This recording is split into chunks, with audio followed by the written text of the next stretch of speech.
Hello, my name is Terry Chung. I'm a Marine Corps veteran, a graduate of the University of Houston, and for the last 3 years I've been working for a nonprofit that helps veterans gain employment. So I'm pretty highly proficient at reviewing resumes. Let's take a look at your resume. From what I can tell, you're trying to get your first job based on the questionnaires. We're looking at a few options from operations manager, business analytics, and project managers, yet your resume says that you want to try to get into entry-level accounting with a highlight in customer service. For most of the time, most recruiters want you to focus on centering on one particular aspect of your job search. So if you have too many things going on, then it can create a bit of confusion, especially with your experience in recruiting. So it's not necessarily a bad thing, but what we want to do is focus on what's going to be best for you in your search for an entry-level job. Now, some of the places that you apply for are Amazon and Chase, which both of them have great military training development programs. But there are a bunch of other programs out there that can help veterans, regardless of your background, try to get some experience under your wing.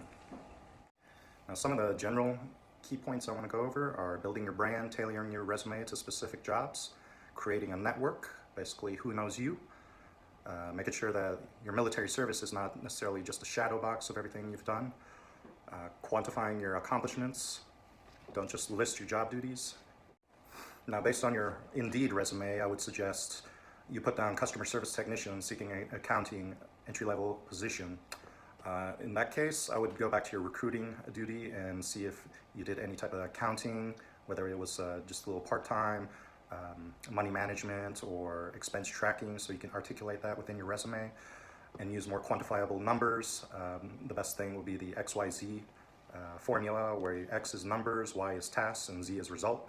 So you can always articulate how, in your resume, what you did specifically, not just what any recruiter or any other position can do. So we want to focus on what you particularly have done that is either set the example or change the process so that you can take credit for what you've done within your career.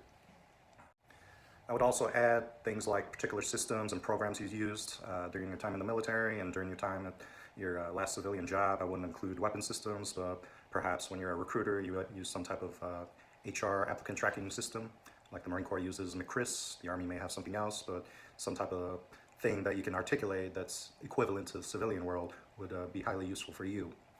I know you put in your awards over in your questionnaire, but I would articulate your award in the XYZ formula and put that in your resume as well. I would put that on the top so that you can kind of wow whoever's looking at your resume.